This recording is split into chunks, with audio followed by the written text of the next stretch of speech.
Anthony, none other than the fastest human being that ever laced up a pair of gloves. Fast Eddie Chambers, world-class professional boxer, my demonstrating partner on damn near everything. I mean, if you go through my YouTube channel, I got like 1,000 videos. I'd say at least 597 of them Eddie Chambers are in. I got 16 courses, and he's on damn near all of them. You know what I mean? And the Philly shell, the shoulder roll, that was one of my most requested courses. Something that I dropped about, I don't know, man, almost a decade ago. That course is, I mean, you can see it in my face, the youthfulness in my face when I dropped that course, the Philly shell system. And right now, I do got a Black Friday sale, so if you guys are interested in getting that course, you can go ahead and get it on CoachAnthonyBoxing.com. Black Friday month, I give out a bunch of deals. Another thing, guys, $1 Million Mitts coming out very, very soon. I'm teaching everything I know about mitt work. So for all my mitt holders out there, people who want to learn how to be coaches, people who want to just improve being a coach, I think I can teach a thing or two about mitts, man. Don't let your ego get in the way. There's something that I can teach you. There's definitely something to learn. And I know for a fact, if you let me guide you, I'm going to make you one of the nastiest mitt holders out there. I mean, I ain't got nothing to hide, guys. I'm giving it all away right now. I'm here at CA Boxing Gym, facility in Florence, New Jersey, that Eddie Chambers helps me coach all my people with. And Eddie, what's your YouTube channel now? Eddie got a YouTube channel also teaching a lot of game. Fight like a pro. Fight like a pro, you know what I'm saying? So you want to learn how to coach like a pro, you want to learn how to fight like a pro, you know where to go. All right, so we're going to talk about the Philly shell, Eddie.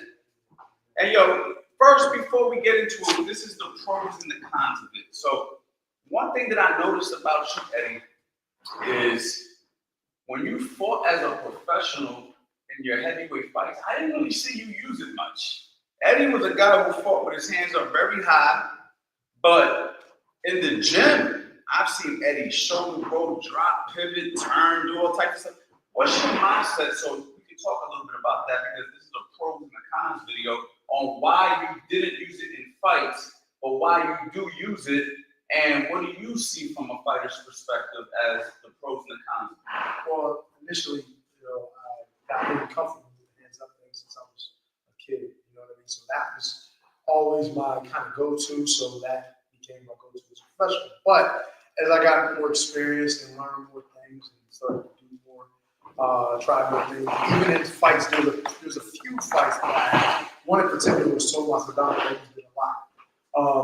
But a lot of it had to do with the height and range of the fighters I was fighting.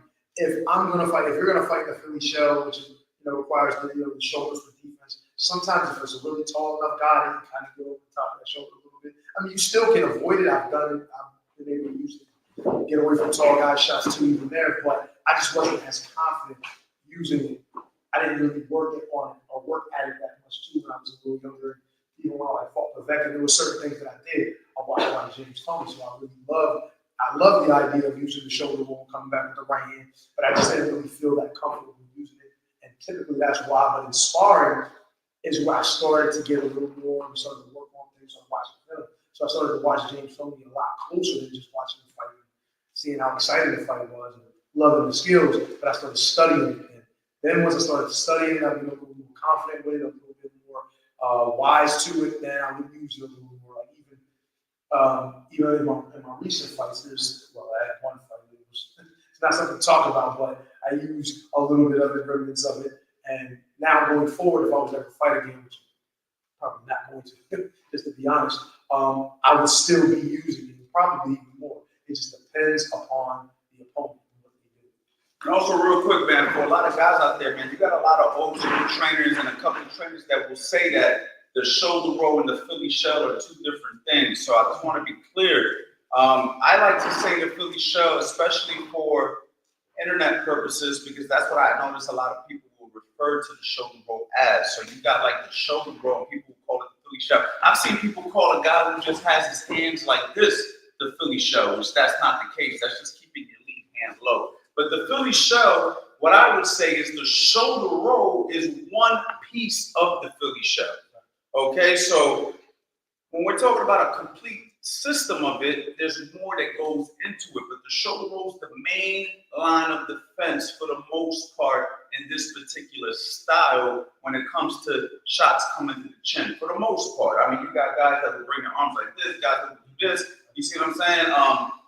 This right here protects the body, right? So let's go ahead and show them the stance. Let's get started with the stance real quick, all right? So Eddie will get into the shoulder roll stance, which will be, for this video purposes, the Philly shell. And as you can see, he has the bar right across the stomach, right? So that right there presses up against the elbow, okay? And he's got his chin behind his shoulder. Now, I think that's the biggest mistake that I see with guys, especially these younger guys, that try to do the Philly shell or the shoulder roll that don't work on it properly. They really don't tuck that chin behind that shoulder. That chin gotta be tucked. Like literally, like that shoulder, you gotta feel it on your damn chin, because if you just go ahead and go like this, you're wide open, right? You can't just do this for looks. It's gotta be So I seen a drill one time that I really liked from I forgot who I seen the trainer do it, but I stole it and I put it in my pocket. And all he does is he teaches his guy to go right here. So that's the first thing, right? So go ahead and bring that shoulder to the chin. Good. So go ahead and show the people. All right. You see that? Like, you got to get comfortable with that. Once you get comfortable with that, then you can learn how to roll the body. You rotate the body. You know what I'm saying? Let's come over here. No, this one. I got 2 live streams. Like they don't really look too good on the long. Hey guys, I got the long version. Pause.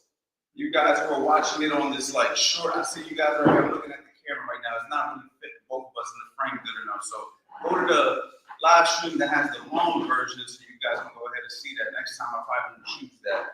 It's a new option that they gave me on the live stream. So for anybody out there who's having trouble with not frame, make sure you guys go to the one that looks like a regular long form YouTube video, and you'll be able to see that. Anyway, so anyway, Eddie's gonna go over here, and he's gonna shoulder roll. Okay, now when you shoulder roll, it's obviously to protect your chin, but it's also you're rolling the body so you're in position to counter punch.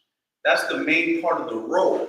So when I go over here, look where my body's at. It's locked and loaded to come back or something, right? So if I go ahead and shoot that, you can come back with a straight right hand or an uppercut. Either one. And if somebody it really just depends what you see at that particular moment, right? So you might go ahead and shoot underneath.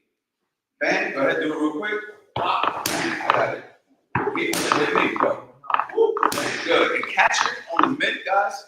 For my mid holders out there, you can do it the way I just did it. All right? Because sometimes it's easier to just go like this and get them to turn the shoulder the same way. And then come back. So like I might go like this. But it ain't the jab that he's rolling. He'll know it's the right hand, but just for catching purposes, go ahead. Now I have to come here, so I'll be like, go ahead, shoulder. All right? Right? And you can do it with a straight right hand. Okay, beautiful. Go. Good. So those shots, they work really, really well. Now the pro to that is obviously that he can come back with a beautiful shot. The shot comes off the shoulder. The con to that is if he doesn't time it, and I get to that chin, right? There's no glove there. What's good about this is sometimes you even gotta think, and the hand is there, right? That's why I used it for all those years, because it was easy. If you made a mistake, this time hit, the hand was still there. Right. So would you say that the shoulder roll is not for everybody? I would definitely say it's not for everybody. If you're not defensively responsible, if you're not utilizing it to the best of your ability for defensive purposes, along to add to your offense, then you're going to be a target. And you may get away with it for a while, depending on the competition. But eventually, once the competition gets high enough, once some of these guys just don't care about what you're doing or coming back with, like you won't run into some problems. Yeah, and I'm gonna tell you, man, it takes a long time. Like me, I never fought professionally, especially not like Eddie Chambers over here. But for me, when I first started learning the shoulder roll and how to bend the waist and all the stuff that I teach in the course. It took me a good year, maybe longer, to really like for it to click. I remember I was being taught it and I was working on it, but I was never using it in sparring. When it was time to box, I would always revert back to what I knew. And then it was like one day I just woke up and I got through a jab and I was like, ooh, ooh, ooh. I'm like, oh shoot, it just came out. You know what I mean? And it was like, I was like, I'm starting to get it. And then I started to use it, and I started to really feel confident with it and confident enough to teach it to people because I felt like I owned it because I started to actually pull it off against some decent guys. So but that took me, no lie, at least over a year of just learning it. Like, so somebody can teach you this once, and it doesn't mean you got it. Like, it really takes time, especially if you came from a traditional stance where you're always boxing like this, and now somebody's trying to teach you this. You might understand the concept, but to actually execute it is a lot different. And I argue like shoulder rolling and coming back with a right hand, I feel like that's a hard thing to actually do. Like shoulder rolling and coming, like shoulder rolling, bending the waist to me is far easier than shoulder rolling and coming back with a punch. Like the confidence level is right. 100%. I can tell you from experience, I was working on it. You see guys do things. Like I said, I was a big fan of James Tony. I was watching him all the time, trying to do it, trying to time it. It took a minute before I was able to even have confidence to do it. Yeah. And I didn't really do it that much in the fight. If you really watch them so much fight with me, but I used, some things of it. I did shoulder roll, but I did it with Povetkin. And when I did it with Povetkin, I didn't do it like with the shoulder. I used the elbow, knock your shot up, and then turn right hand. So when you was using that, what punches you catching? I was his right hand. Okay, so show that. So when he threw his right hand, I would break that right hand through. Okay. So I do it again. Boom. Oh, so you were using the elbow. So you weren't framing up all the way. Nothing. I was more so like trying to get in like I was kind of in that position. But what I did was I didn't trust it all the way, so I would bring the hand up. So I would literally knock that bitch up and roll as I rolled it back and rip the right hand. I couldn't show you the video.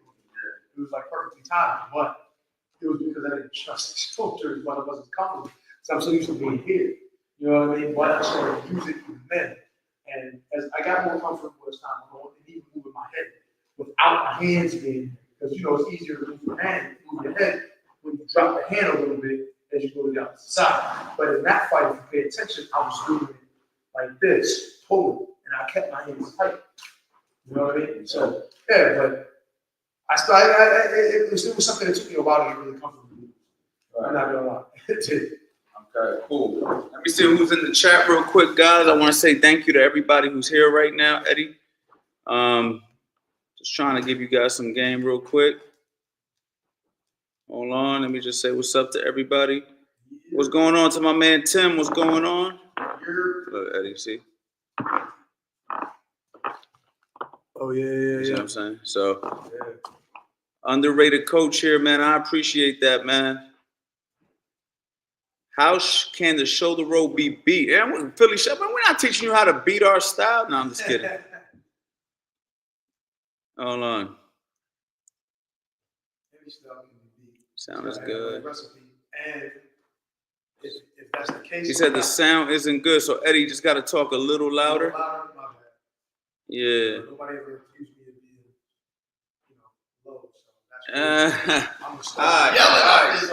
So let's talk about another major component of the shoulder roll / Philly shove. That's gonna be the bend of the waist. Okay, so when you're standing bladed like this, right? So let me explain to you why I think like the bend of the waist is so effective. It's really effective when you're standing bladed, okay? And I'm gonna tell you why. Let's just say he's standing traditionally, right? Hands up, right? He's standing traditionally. You see how he's dead center in the middle? So since he's dead center in the middle, when I throw a right hand, I'm trying to do this I'm just trying to do this in a way where you guys can be interactive with me, right? When I throw a right hand, he will slip this way, right? And it puts him in a nice position to throw a left hook, okay? Love that shot. Beautiful shot. Do it again. Woo. Bang. Okay? So as you can see, he's in the center. He slips the right hand, he rips the shot. That's one option, right? If I throw a jab, you can slip the opposite way, come back to the right hand, right? Boom.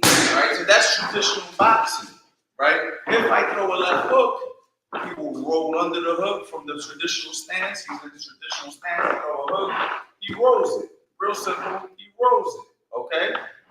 And so we got the slip outside of the right hand, we got the rolling of the hook, and we got the slipping the other to the right side of the jab, right? Orthodox versus orthodox, right? I hope you guys are following what I'm trying to say. Now he's gonna stand like this now. All right, so now he's standing like this. right? So let's just say I throw a jab and he bends the waist, I end up here, okay? If I throw the right hand and he bends the waist, he ends up here.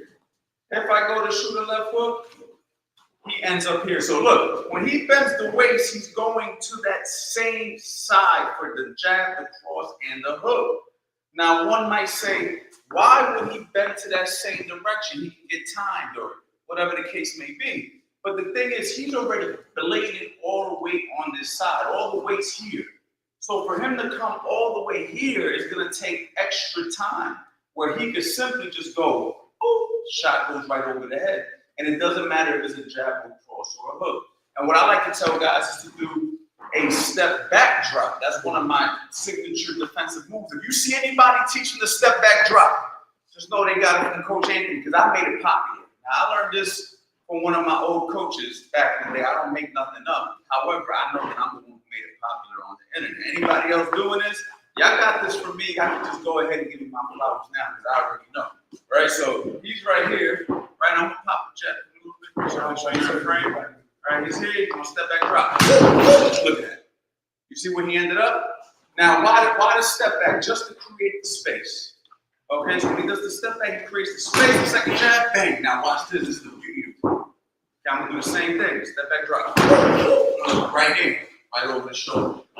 I got one more for you, right? He's here. Step back drop. I'm gonna put this right here. Look at that. I'm looking at the camera. I'm not even looking at Eddie. He drops under all three shots to the right side. So that's the pro of that particular technique. Now, why? You notice he has to do all of this for a hook. But from here, if a hook comes, he just does that. Okay, now, you might see guys like James, Tony, Floyd, Mayweather do this.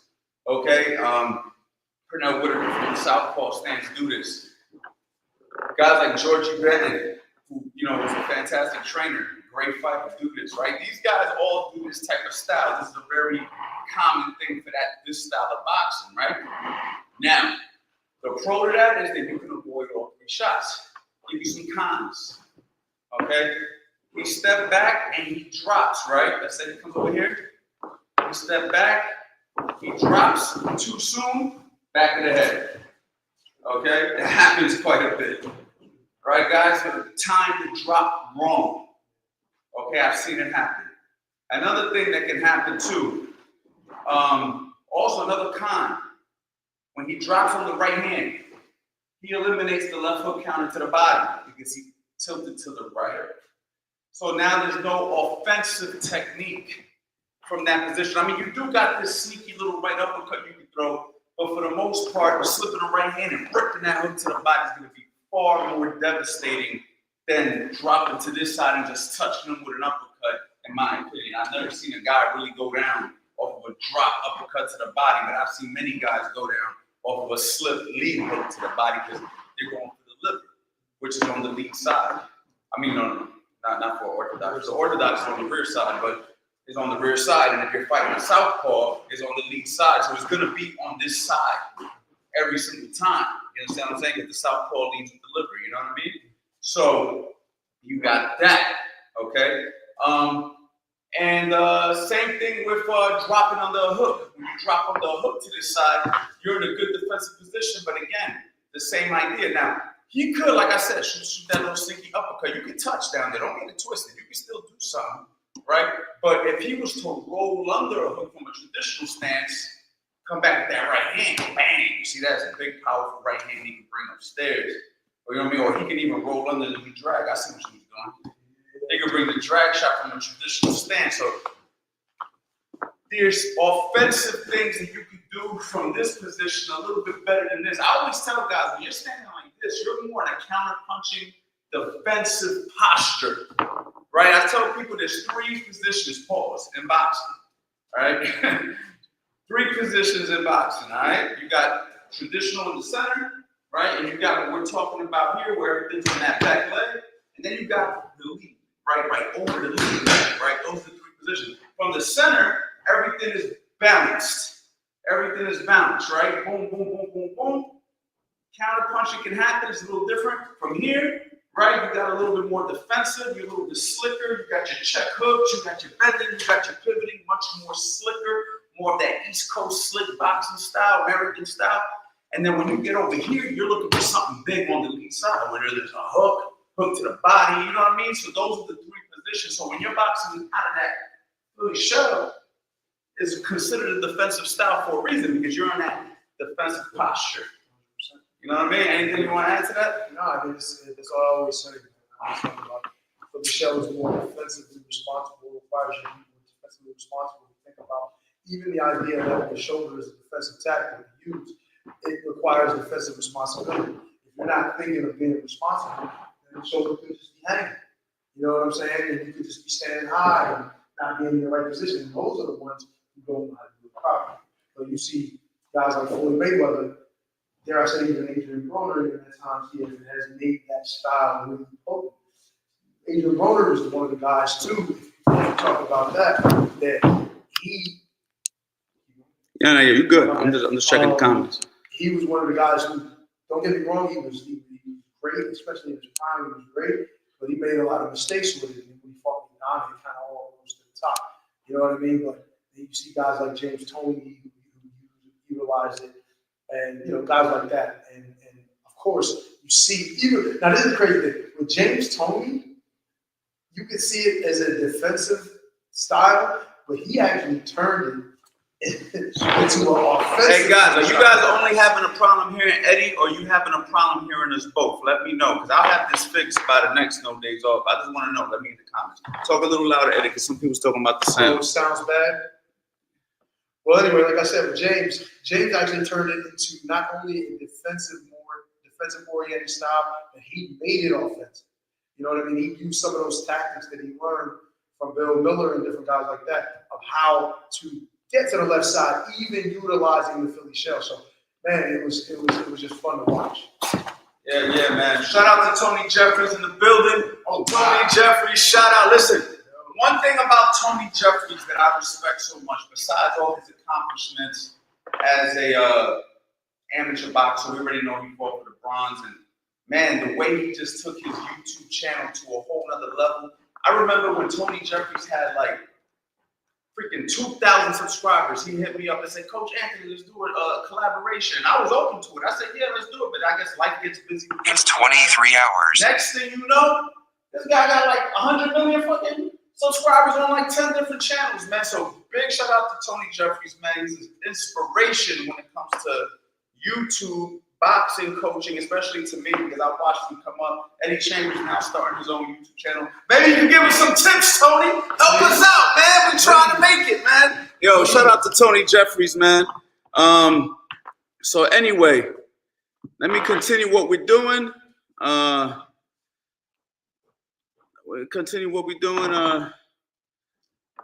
Okay, so it's the voice, man. Okay, listen, guys. I could try to fix this right now. Let me try to fix this right now, guys. Give me 1 second. Everybody's saying it's like a little voice deal situation, man. So we're gonna have to redo this live, because I think it's one of our better lives. And people are talking about the voice real quick. Give me 1 second, guys. Let me get this fixed. I don't know why the voice is doing that this time and not last time, but give me 1 second, guys.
Can y'all hear me? Let me know. How's the audio now, guys? Give me some feedback. Let me know, guys. Oh, is that even?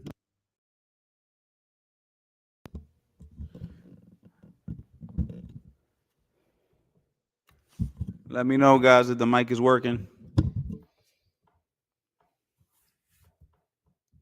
don't see nobody talking. That's not a good sign. Yo. Yo, yo, yo, yo. Okay, they say we're sounding more clear.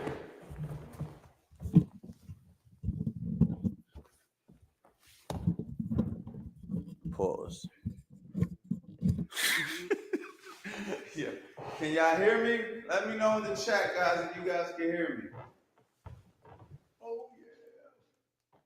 Okay, audio good. Audio good. So where was we at, Eddie? We was talking about the Ben at the weights? wasn't it? I don't freaking remember. Okay, we were at, Somebody talking about no, not good, bro. This is frustrating me, man. All right, more people are saying good than not good, so I'm gonna roll with the masses. I'm going with the masses. Going with the masses, guys. All right, so people are saying way better. Okay, I'll take that. Anyway, so where the hell were we at? That's a good question. Where the hell Where were we at, yo? Before I messed up with this, I apologize about the audio situation, guys. We saw Tony Jeffries. Yeah, Tony Jeffries got us so excited, pause, that it was like we got distracted. Like, this is crazy. Like, this is crazy. All right, so anyway, so those are the pros and the cons, the different positions that you're in. The shoulder roll, the Philly shell is more of a, at least from what I like to look at it as, is a counter-punching, slick style of boxing. Yeah, that's what we were on. Right? Yeah, it's a counter-punching, slick style of boxing. Now, maybe some of these guys who do like, you know, like the cross arm and stuff may argue that, hey, man, you can be aggressive with this and you know what I'm saying, do stuff like this and come up with hooks and stuff like that. I don't necessarily know if I'm calling that the Philly shell. I guess some people may. That's up for debate. But when I say the Philly shell, just know I'm talking guys like Floyd Mayweather. I'm talking guys like James Toney. I'm talking those type of guys. Now you got guys like Evander Holyfield. They use the pieces of it, and you can have some old school guys that say that's the real Philly shell. So, you know, guys who did the Archie and stuff like the Archie Moores of the world, like so. Hey man, we're just teaching you boxing technique. You guys take it for what it's worth. You guys have an idea of what I'm talking about, okay? So obviously, we already know the pros. So the pros is very slick defensively, great for counterpunching. The cons, being offensive with it, you're missing out on certain opportunities that you're gonna have to eventually change your position in order to get those shots off. You're not gonna be able to stay like that the whole entire time if you're looking to be offensive with it. And you are vulnerable for right hands. Let's just be honest. You're vulnerable for right hands. Like the right hand is the number two. Jabs too. Depends on where you put it. Like the little space that you get right here. Even though that may be like, it's not much. You can deal with it. You might even be able to shoulder roll that too. It's still a jab. That still can start something. Okay, so I like that. I like that. So you're leaving some holes. You are leaving some holes, obviously, because this is a reactive style. This is a reactive style. This isn't everything's in place and you're just gonna catch it. This is reactive. You gotta have good reflexes. That's why like athletic fighters do best with this style. If you are an athletic fighter with good coordination, good reflexes, good technique, things of that nature, you're gonna be able to pull this off. Guys that are a little bit heavy-footed, guys that are a little bit sloppy but strong, maybe this isn't the best approach to you. You may want to work on something a little different, work on your strengths. Boxing has a way of bringing out your true identity self. You know, like if you're an aggressive person, chances are you'll be an aggressive fighter. If you're a thinker, chances are you're going to be a thinker in the ring.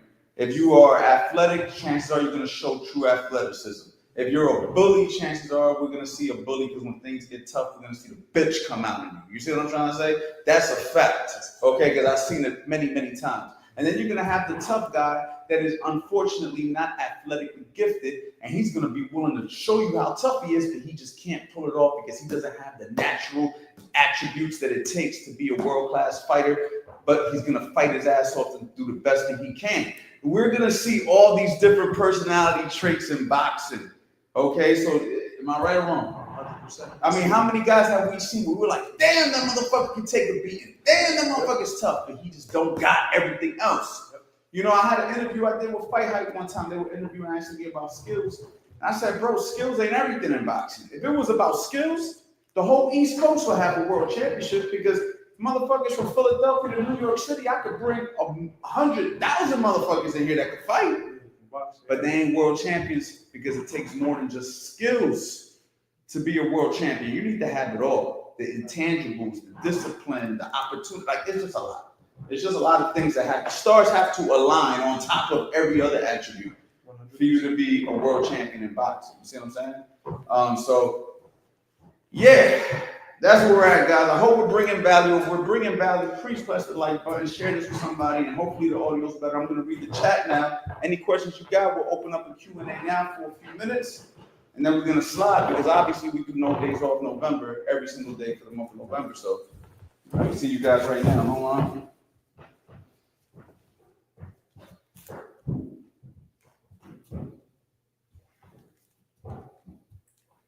All right, a lot of people saying this stuff is better. All right.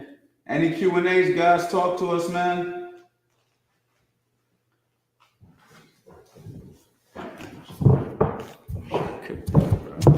Yeah.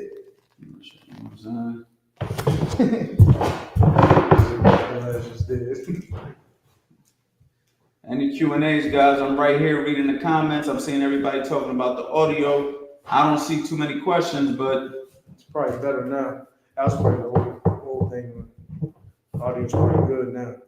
Well, it's obviously good now. all right. Somebody said tips on avoiding the right hand when getting hit too much. I'm gonna give you guys a good one right now. You ready? Watch this. This is how you avoid the right hand when you're getting hit too much. Bring your left hand. There you go. You know what's funny? Everybody, and one of the biggest issues, and this is one of the biggest difference between Floyd's and Broner's, was that he understood when things got to the point where he couldn't catch the right hand, the right way with the shoulder, he had to bring his damn left hand. He always did whatever he needed to. Yes, he fought predominantly out of this position, mostly. But when it got to the point where he was not timing it properly, like when he fought Shane, he started bringing that left hand.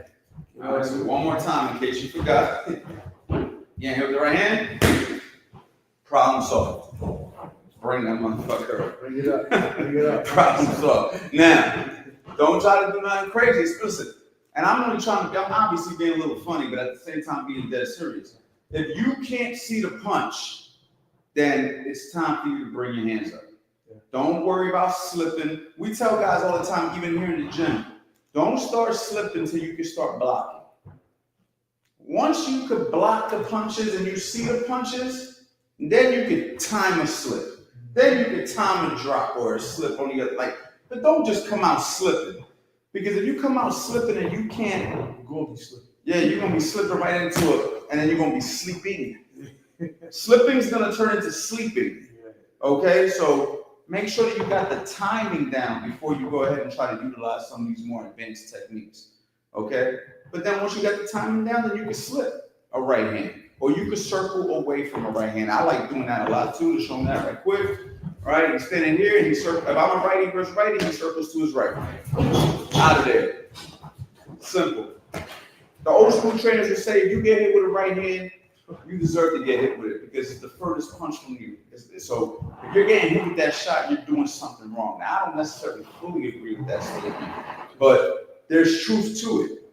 That means you're either being lazy, you're standing right in front of a guy, you're not using your time, you're not using your eyes, you're not bringing your hands up, because the right hand, for the most part, a straight right hand, you can see it, unless you get lured to sleep by a sneaky right hand lead or a pull counter or something like that. But for the most part, if you're sharp and you're aware, you should be able to block it or circle away from it, and then, of course, you can time the slips. Do you agree or not? 100%. 1,000,000%. Because that is something that I've seen guys get hit with the West. Now, this is the thing.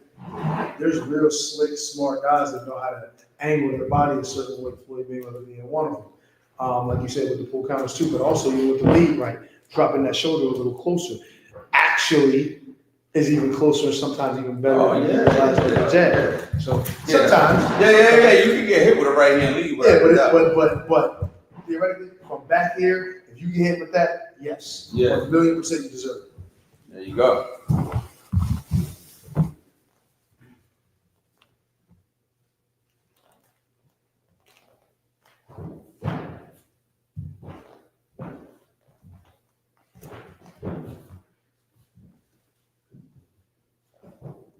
How to set up a jab counter or easy way to counter a jab. How to set up a jab counter. I'll give you one real quick. Is in my course, how to set traps and counter punch. This is on my how to set traps and counter punch course.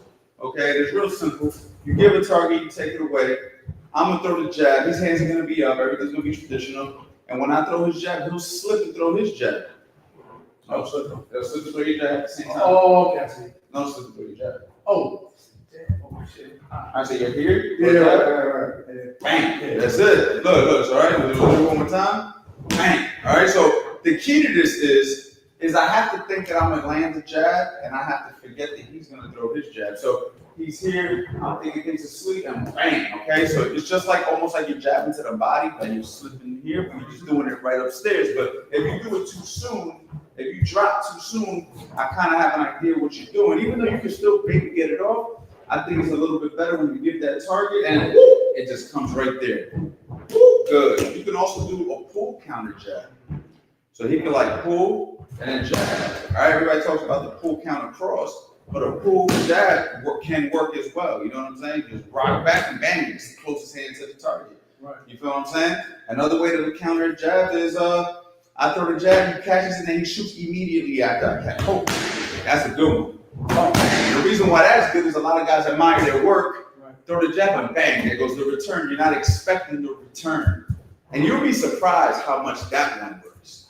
It sounds like one that shouldn't work that easily. It works probably the best out of the three. Ain't that crazy? Yeah. Probably the last one we just gave you probably works the best out of the three from my experience. Yeah. You know, someone goes to jab, they think they're done. Pop, nope, I got one for you. You know what I mean? So try those out in your training. Mike, you know what? I even got one more that I used to use a lot, but I ain't gonna say. I'll let it go. We'll save it for another time. As a guy who's committed to Muay Thai, would you adopt my forward pressure and weather tactics? I don't know what you mean by weather tactics for boxing. I do stand a bit more upright just because it's what I have to do, but I'm not afraid of hits. I guess like you mean about, weathering, like say it's a storm, punches or whatever, he comes forward, I guess it just, Yeah, I mean, look, bro. We all know that you're not afraid to get hit, but that doesn't mean you should. Right? So that's one thing. I'm not gonna say fighters aren't afraid of getting hit, but most fighters, when they get in the ring, we accept the fact that we're gonna get hit. Right? I think every fighter should accept the fact that we're gonna get hit at some point. Every time I've ever gotten in the ring, I've accepted it's a good chance I'm gonna get hit.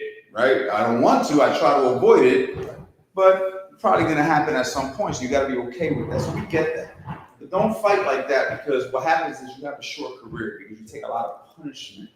I do think that the Muay Thai, I don't think that it has anything to do with the Muay Thai style. I just think you have to learn to adapt it to boxing. You know what I mean? Standing straight up and stuff like that might work in Muay Thai. I know you guys don't like to slip a lot because you may slip into a kick or you may roll into a knee. Right. I understand that. I've been around Muay Thai, so I understand that. You guys stand more square because you got to check the kick. See, Coach Ant know a little bit. You feel me? But all you have to do is maybe just buckle down a little bit, tighten up your defense a little bit, and just be willing to catch shots on those gloves and keep that tight elbows in, chin down, and be real defensively sound from a basic defensive posture, which is just hands up, elbows in, chin down, be okay with catching shots, be okay with catching shots. I made a video in the past called How to Shoulder Roll with Your Hands Up, and it was clickbait. But this is what it meant.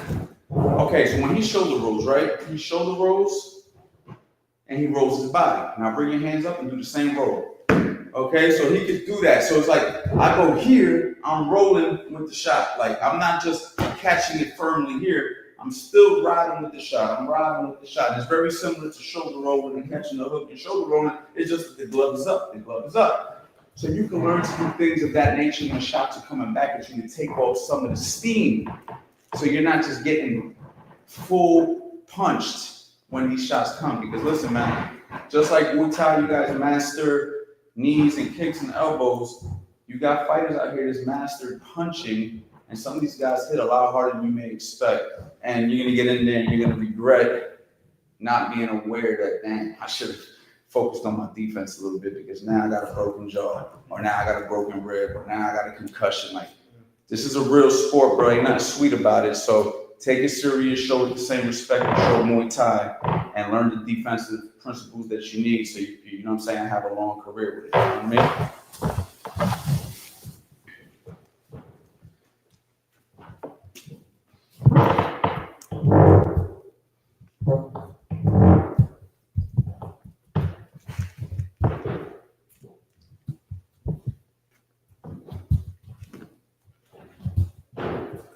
Love from India. Love to you, man. I love India, man. One of my favorite places in the world.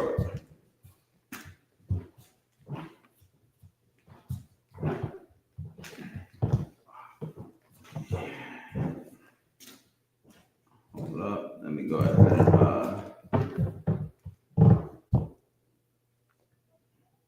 So guys, real quick, I'm gonna go ahead and put this in the chat.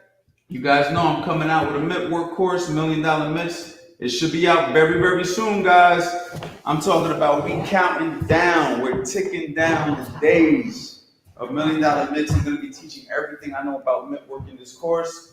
Okay, this is gonna be super exciting for me because for a long time I've coached nothing but boxers, but now I'm coaching the coaches. And I'm coaching the up-and-coming coaches and the personal trainers and the people who want to get nice. We're a set of mitts. I'm gonna teach you everything. Eddie Chambers is in there demonstrating all the techniques with me. And we got more. We're giving more. I'm giving a lot, guys. What I'm giving in this course, man, really, I should be charging. Listen, y'all shouldn't even be able to afford it. But let me tell you something. You're gonna make your money back because whatever you spend, you best believe once you get nice with these, people are gonna be hiring you, and you're gonna be making a whole bunch of money with the skill set that you learn. So get ready for that. Join that waiting list because everybody on that waiting list is gonna get first dibs, and you guys are gonna get the best price because I promise you, once this thing picks up and I raise my price, I ain't going back down in the price, okay? So make sure you guys get on that waiting list, y'all. I'm telling you, you're not gonna be disappointed. You guys been watching me and teaching now for over a decade. I got over 1,000 videos on YouTube. I got 16 courses on CoachAnthonyBoxing.com. You guys know I don't bullshit you when it's time for one of these drops. I haven't dropped nothing new in 2 years. Okay, so anything that I drop, I make sure that I bring quality to it. Okay, so you guys are gonna be more than blessed. Get on that waiting list. Let me lead you guys to help some of my guys out there pay this forward so I can show you what a great career I've had as a coach, at being a coach. Okay, this is my second gym. Okay, I got a 312,000 subscribers, on YouTube. I got a big social media following, and it all started by people getting the attention of my mitt work. Okay, so this is why I want to give back, because there's a young guy out there or a trainer out there who feels like if they just knew how to hold these the right way, they can come up as well. You feel me? So I got you guys, man. Make sure you get on that, and make sure you guys go check out the website, CoachAnthonyBoxing.com. That Black Friday sale will be starting, guys. 1 second.